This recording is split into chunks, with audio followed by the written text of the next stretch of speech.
Report बनाने के लिए जो भी फॉर्मेलिटीज़ थी वो हमने पूरी कर ली हैं। इन्होंने बहुत एग्जॉस्टिव इसको एग्ज़ामिन किया है हर पॉइंट ऑफ व्यू से।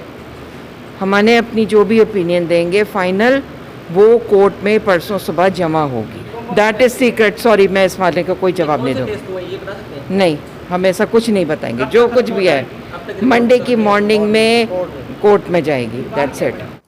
अस्सलाम वालेकुम, मैं हूं शाहिद हुसैन। इस वीडियो में ख़ास तौर पर आपके सामने रखना है कि एक तो ये है कि पुलिस जो है मुसलसल वालिदैन को या वो लोग जिनके जज्बात इस केस से जुड़े हुए हैं दुआ ज़हरा से मुतालिक, उनको हमेशा नीचा दिखाने की कोशिश कर रही है।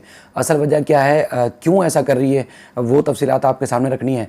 इसके अलावा जो पुलिस के अखराजात हैं उससे मुतालिक भी मुतज़ाद चीज़ें सामने आई हैं, जिसमें बताया गया है कि दुआ ज़हरा को लाहौर से कराची लाने के लिए लाखों रुपए के अखराजात हैं। असल में अखराजात आए क्या हैं उसकी तफसीलात रखनी है। और कल रिपोर्ट पेश की जाएगी पीर के रोज़ मेडिकल बोर्ड की जानिब से दुआ ज़हरा की कि उम्र असल में दुआ ज़हरा की है क्या, जिसके बाद ही दुआ ज़हरा के मुस्तकबिल का तयन होगा। उस हवाले से भी जो क्या अपडेट्स हैं आपके सामने रखने हैं। एक तो ये है कि डे वन से जिस तरह ये केस सामने है उसके बाद आप मुसलसल देख रहे हैं कि जो वालिदैन हैं ख़ास तौर पर दुआ ज़हरा के मेहदी अली काज़मी या उनके जो करीबी रिश्तेदार हैं, मैंने उनको कभी भी इस मामले में इस हद तक गम गुस्से या जज्बात में नहीं देखा। लेकिन जो मुसलसल अब पुलिस का रवैया है उसके बाद काफ़ी जो है वो शिद्दत गम से निढाल है। यानी एक तरफ हम देख रहे हैं कि वो लाचार हैं, बेबस हैं, जो वो कुछ नहीं कर पा रहे क्योंकि फैसला अदालतों ने करना है। हर तरफ से मायूसी, ऊपर से जो पुलिस का रवैया है वो रवैया ऐसा है कि नाकाबिल बयान है कि एक तरफ बेबसी की तस्वीर बन जाते हैं, माँ बाप सामने खड़े होकर बेटी को उनको मिलने नहीं दिया जाता और या मिलने के लिए कोशिश भी नहीं की जाती कि उनको माँ बाप से मिलवा दिया जाए ताकि माँ बाप का कुछ जो गुस्सा है, कुछ जो उनको अरमान है, कुछ जो उनको अफसोस है वो हल्का हो सके, बेटी से बातचीत कर सकें तफसील से बैठ के कि बेटी बिलाखिर चाहती क्या है। ठीक है, वो नहीं चाह रहे कि वो ज़बरदस्ती अपने पास ले लें, फैसला अदालत ने करना है। किस तरह अदालत अपने लड़की को माँ बाप के पास भेजती है, किधर भेजती है, वो लड़की फैसला अदालत ने करना है, कानून के मुताबिक होना है। लेकिन ये कुछ तो कोशिश की जाती। जिस तरह पुलिस के अफसरान की जानिब से मुसलसल जो तस्वीरें ख़ास तौर पर सामने आ रही हैं, उस तरफ एक तो फैमिली जो है वो उनमें गम गुस्सा पाया जा रहा है, दूसरा जज्बाती तौर पर इस केस के जुड़े जो लोग हैं उनमें भी बेशुमार बेइंतहा किस्म का गुस्सा है। मैं सोशल मीडिया पे देख रहा हूँ, एक तो वो तस्वीरें जो डीएसपी शौकत शाहानी साहब हैं, चौधरी मुश्ताक साहब हैं, एक और डीएसपी साहब हैं जो सीआईए सेंटर में बताया गया है कराची में मौजूद हैं और बड़े पोस्टर्स के साथ खड़े होकर तस्वीरें बनाकर वो तस्वीरें वायरल भी कर रहे हैं। इससे तासुर ये मिल रहा है एक केस को ख़राब करने की कोशिश की गई, जो कि दरख्वास्तें अदालतों में और रिकॉर्ड पर मौजूद हैं। जिब्रान नासिर साहब के बयान जो है वो रिकॉर्ड पर मौजूद हैं, वो वकील हैं, वो बारीकी से इस केस को हमसे और सैकड़ों लोग से बहुत ज़्यादा अच्छे तरीके से समझते हैं। उन्होंने भी तहफ़्फ़ुज़ात का इजहार किया इस मामले के ऊपर। दूसरा, ये तस्वीरें वायरल करने के बाद और ज़्यादा उनको नीचा दिखाने की कोशिश कर रही है और एक हीरो बनाने की कोशिश कर रही है वो लड़का, वो शख्स जिसकी वजह से पूरा पाकिस्तान इस वक्त गम में एक और शदीद गुस्से में है कि इस तरह कम उम्र बच्ची को जो है अगवा करने के बाद उसकी जो है उससे शादी कर ली जाती है, उसके बाद फिर किसी फोरम पर जो है इंसाफ नहीं मिलता। पुलिस का काम है तहफ़्फ़ुज़ देना, पुलिस का यकीनन काम है तहफ़्फ़ुज़ देना, चाहे वो ज़हीर हो या दुआ ज़हरा हो। अगर पुलिस में जो आने जाने की सिक्योरिटी है उसमें अगर मैं कहता हूं कि 50 हैं तो आप 100 हैं तो आप 200 एहलकार भी उनके ऊपर लगा सकते हैं। बिल्कुल आपकी जिम्मेदारी है, आपका काम है उसको सिक्योरिटी फराहम करना। माँ बाप कभी भी इस तरह नहीं चाहेंगे कि उनकी औलाद को कभी भी जो है इस तरह किसी तरह का नुकसान पहुँचाया जा सके या पहुँचे। लेकिन दूसरी तरफ जो चीज़ें देखने में आती हैं कि पुलिस ना सिर्फ सीआईए सेंटर बल्कि लाहौर और उसके बाद फिर जब ऑफ द रिकॉर्ड भी गुफ्तगू होती है तब भी उनका अब भी ये तासुर है कि वो जो रिपोर्ट अदालत में पहले पेश की थी कि मुकदमा बनता नहीं है, सी क्लास मुकदमा है, और उसके बाद फिर हमने मज़ीद तफ्तीश की तो तफ्तीश में कुछ सामने चीज़ें नहीं आ रही। तो इसका मतलब ये है कि पुलिस अब भी उस नीयत में है कि एक वो हीरो है, लड़की ने अपनी मर्ज़ी से शादी की, और दूसरा जिस तरह की पहले जो उन्होंने रिपोर्ट पेश की थी, सी क्लास चलान पेश किया था, आज भी फिर वो जाकर जब दोबारा चलान या रिपोर्ट पेश करने की नौबत आएगी तो वो वही चीज़ें पेश करेंगे जो पहले। यानी कि पुलिस समझती है कि अब भी कोई केस नहीं बनता। ये तो कल जब रिपोर्ट आएगी तो मज़ीद चीज़ें खुल के सामने आएगी। लेकिन जो तासुर है, जो आवाम के अंदर गम गुस्सा पाया जाता है, वो तस्वीरें जो मखसूस जो उनके लोग हैं उनको जारी की जाती हैं, उसके बाद फिर वायरल होती हैं, उसके बाद फिर भौचाल सा मचा हुआ है अब भी इस वक्त भी सोशल मीडिया के ऊपर। अब पुलिस कहती है कि हमने दुआ जहरा को जब लाहौर से कराची लाने के लिए गए तो मुझे जो कल तफ्तीशी अफसर शौकत साहनी साहब ने बताया कि 15 लाख रुपए के खर्चात हैं। इसके अलावा जो दूसरे जो पुलिस के सोर्सेज हैं वो बता रहे हैं कि कम से कम 30 लाख रुपए का खर्चा है।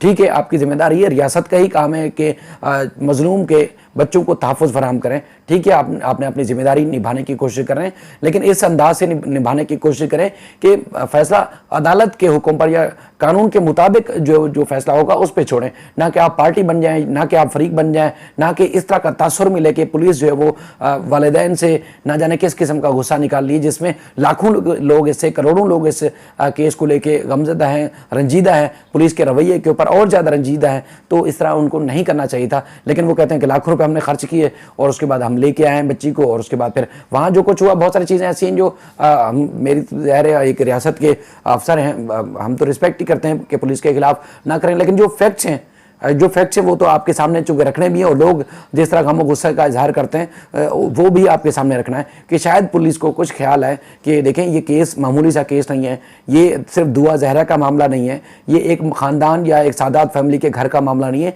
ये पाकिस्तान की कम उम्र छोटी और मासूम बच्चियों का मामला है जो कि मुस्तकबिल में या आज या कल या फ्यूचर में जिनको अगवा किया जाएगा, बहलाया फुसलाया जाएगा और उनसे ज़बरदस्ती शादी कर ली जाएगी, उनके मुस्तकबिल का फैसला इससे जुड़ा हुआ है। तो आप फिर इस केस को अगर पार्टी बनकर, फरीक बनकर अगर किसी को नीचा दिखाने की कोशिश कर रहे हैं तो फिर ये हरगिज़ आपके लिए भी बायस शर्मिंदगी है। मैं तो ये कह सकता हूँ कि हमारे अफसरान को, हमारे एहलकारों को जो कि सरकार के जो है वो नुमाइंदगी करते हैं, रियासत की नुमाइंदगी करते हैं, और इनका काम है कि इक्वली सबको जो है वो तहफ़्फ़ुज़ फराहम कर रहे हैं, चाहे वो ज़हीर हो या दुआ हो, लेकिन क्या फिर आप नीचा दिखाएंगे? मैं कहता हूँ हमारे बहुत सारे जो दोस्त यूट्यूबर हैं जिन्होंने कोशिश की वहाँ जाकर घर दिखाने की या उनको पीछा करने की, फॉलो करने की, उनको भी वहाँ नहीं जाना चाहिए था। आपको खबरें रिपोर्ट करनी चाहिए थी, खबरें रिपोर्ट करें, लेकिन आप इस तरह हरगिज़ ना करें कि किसी को जाकर नीचा दिखाएं और उसके बाद फिर आप कोशिश करें कि आपने बहुत बड़ा मार का अंजाम दिया है। खुदा ना खासा अगर किसी को नुकसान हो जाए तो फिर कहाँ खड़े होंगे? मेहदी अली काज़मी साहब या उनकी अहलियत तो नहीं चाहती कि उनकी बेटी को नुकसान हो, लेकिन वो चूँकि सोशल मीडिया पे, खासतौर पर मीडिया पे जिस तरह का ये केस हाईलाइट हुआ है, अब तो वो कहीं भी जाएंगे पाकिस्तान में तो बच्चा बच्चा उनको जानता है। कल भी जिस तरह आपने देखी कि एक पुलिस मोबाइल के अंदर, अब तासुर तो ये मिल रहा है या जो नज़र आ रहा है उससे तो ये लग रहा है कि जब पेशी से या पे जब मेडिकल बोर्ड के सामने उनको पेश किया गया था दुआ जहरा को, तो उसके बाद ये वापसी की वीडियो है जिसमें एक ही पुलिस मोबाइल के अंदर दुआ और ज़हीर को बिठाया गया है और उनके साथ कोई एहलकार नहीं है। गाड़ी आगे चलाने वाले जो है पुलिस के मौजूद हैं, लेकिन वो उनके पास उनकी सिक्योरिटी के लिए कोई मौजूद नहीं है, लेकिन उसके बावजूद लोग अब उनको इस तरह पहचानते हैं कि लोगों ने वहाँ पर भी वीडियो बनाई और वायरल हुई, आपने खुद देखा। तो अब वो कहीं भी जाएंगे उनको इस तरह की चीज़ों का सामना करना पड़ेगा, लोग भूलेंगे नहीं। वो इस तरह का केस जो हाईलाइट हो चुका है। तो एक तो अब हमारे एहलकारों को सोचना चाहिए, हमारे सिंध पुलिस को, सिंध हुकूमत को सोचना चाहिए कि ये उनकी पुलिस ने किया क्या है। सिक्योरिटी फराहम करना तो बुनियादी जिम्मेदारी ही आपकी है, लेकिन इस तरह किसी को नीचा दिखा के अगर सिक्योरिटी फराहम कर रहे हैं या उसके बाद फिर मुख्तलिफ पोजेस के साथ तस्वीरें बनाकर वायरल कर रहे हैं, तो ये नामुनासिब अमल है। आपके घर में बेटियां होंगी, इसी तरह सबके घरों में बेटियां हैं, चाहे वुज़रा हैं, चाहे पुलिस के अफसरान हैं। क्या अब ये आप जिस तरह एक तबका पहले प्रमोट कर रहा था इस तरह की शादियों को, तो आप इसका मतलब प्रमोट कर रहे हैं कि ठीक है, हिम्मत करें, हम रियासत की सिक्योरिटी आपको फराहम करेंगे और जो दिल चाहे आप करते रहें। यानी कि अब रियासत जो इस तरह की शादियों को प्रमोट करने की कोशिश कर रही है, जिसकी उम्र का भी तयन होना, हतमी तयन होना बाकी है। सोर्सेज तो बता रहे हैं 14, 15 या 15 और 16 साल के दरमियान है। यानी कि अगर 16 साल भी अगर उम्र है, 15.5 साल भी अगर उम्र आती है, तो इसका मतलब ये है कि मेहदी अली काज़मी साहब केस जीत चुके हैं और ज़हीर के खिलाफ तो फंदा तैयार हो चुका है। अगर 15.5 साल भी उम्र आती है तो चूंकि उसके जुर्म ये बन रहा है, फिर तो मेडिकल रिपोर्ट की चूंकि ये हतमी होगी, इसके बाद कोई और फोरम नहीं है। इससे पहले हाईकोर्ट के हुक्म पर जो मेडिकल रिपोर्ट हुई थी उसके ऊपर हमें कल भी हमने आपको रिपोर्ट किया था कि एक जो हमारे ज़राए हैं, जो पहले वाले जो एक्सरे हुए थे उम्र के तयन के हवाले से, उसको मुस्तरद किया और नए एक्सरे 2 बार एक्सरे किए गए हैं। यानी कि अब हर वो चीज़ सामने आ रही है जो पहले नहीं हो सकी है, लेकिन फैसला अदालत ने करना है। पहले हाई कोर्ट का जो फैसला था वो इनफील्ड था, इसलिए उसको आज़ाद छोड़ दिया, लड़की को जाने दिया। लेकिन अब ट्रायल कोर्ट में जब ये कल रिपोर्ट पेश की जाएगी तो उसके बाद अब आगे देखना है कि आगे लड़की का मुस्तकबिल क्या है। कल जिस तरह मैं वो रखूँगा भी, इसके साथ वीडियो अटैच भी मैंने की है कि उन्होंने कहा है कि कल पीर के रोज़ जो है वो रिपोर्ट अदालत में पेश की जाएगी। अब उसमें अदालत न सिर्फ सी क्लास के ऊपर अब मज़ीद आगे क्या करेगी वो कल इसमें फ़ैसला होगा। 2000 की उम्र का तयन क्या हो रहा है, उसके बाद 2000 को वापस कब कराची आना है उसका तयन होना है, ये सारी तफसीलात अब कल मज़ीद सामने आएगी। हम कल इसको फॉलो करेंगे, लेकिन पुलिस को खुदारा अब मज़ीद वो चीज़ें करनी हैं जो अपने अवाम और अपने जो लोग हैं उनके ऊपर गम गुस्सा ना करें। हमारा देखें काम है रिपोर्टिंग करना, और वो रिपोर्टिंग करना जो ग्राउंड पर होता है। कभी भी मैं कोशिश नहीं करता, एक दफ़ा किया था, मैं बार बार बता रहा हूँ कि हमने मुझे एहसास हुआ कि मुझे ऐसे अल्फाज इस्तेमाल नहीं करने चाहिए थे। लेकिन अब हम आपकी हक़ में या एक रियासत के हक़ में बेहतर रिपोर्टिंग कैसे करें जब आपका इस तरह का रवैया सामने आ रहा है कि आप माँ बाप को या लाखों लोग जिनके जज्बात इस केस से वाबस्ता हैं उनको आप हर्ट कर रहे हैं, उनको मज़ीद उनको जो इश्तिहार दिला रहे हैं, मज़ीद गुस्सा कर रहे हैं कि तस्वीरें बना के आप वायरल करवा रहे हैं। कहाँ खड़े हुए हैं आप? मतलब आपके ऊपर कोई हाइब्स नहीं है, जो हमारे अफसरान हैं उनके ऊपर हाइब्स नहीं है, उनको रोक नहीं सकते कि इस तरह का केस है जो इंतहाई हाई प्रोफाइल केस है, तो आपकी मज़ीद जो तफ्तीश आप किसी केस पे करेंगे तो आपकी तफ्तीश के ऊपर कौन एतबार करेगा कि पता नहीं माजी में आपने कितने बड़े केस जो वो किए हैं जिसकी वजह से आपको सीआईए सेंटर में रखा गया है। तो उस वक्त भी आपको अब उन केसेस के ऊपर भी तो फिर सवालिया निशान उठेंगे। फिर ना जाने आप जब इतने अरसे से पुलिस में काम कर रहे हैं तो फिर कब आप लोगों को इंसाफ दिलवाते होंगे, कैसे लोगों को इंसाफ दिलवाते होंगे जब एक मजलूम बाप को आप इंसाफ नहीं दिलवाने में बल्कि इंसाफ दिलवाने में रुकावट बन रहे हैं, तो फिर मजीद लोगों को इंसाफ दिलाने में क्या कारनामे अंजाम देते होंगे। तो फिर आपकी तो ओवरऑल कारकर्दगी पे सर सवालिया निशान उठ रहा है। तो लिहाजा आपको खुद एहतियात करना है। अदालत ने जो आपसे मांगा है उस हिसाब से करें, लेकिन ये जो वीडियोज़ और इस तरह की तस्वीरें जो वायरल करवा रहे हैं ये आपकी कारकर्दगी के ऊपर सवालिया बल्कि उंगलियां उठा रही है कि आपने कारकर्दगी दिखाई क्या है इस केस को लेकर।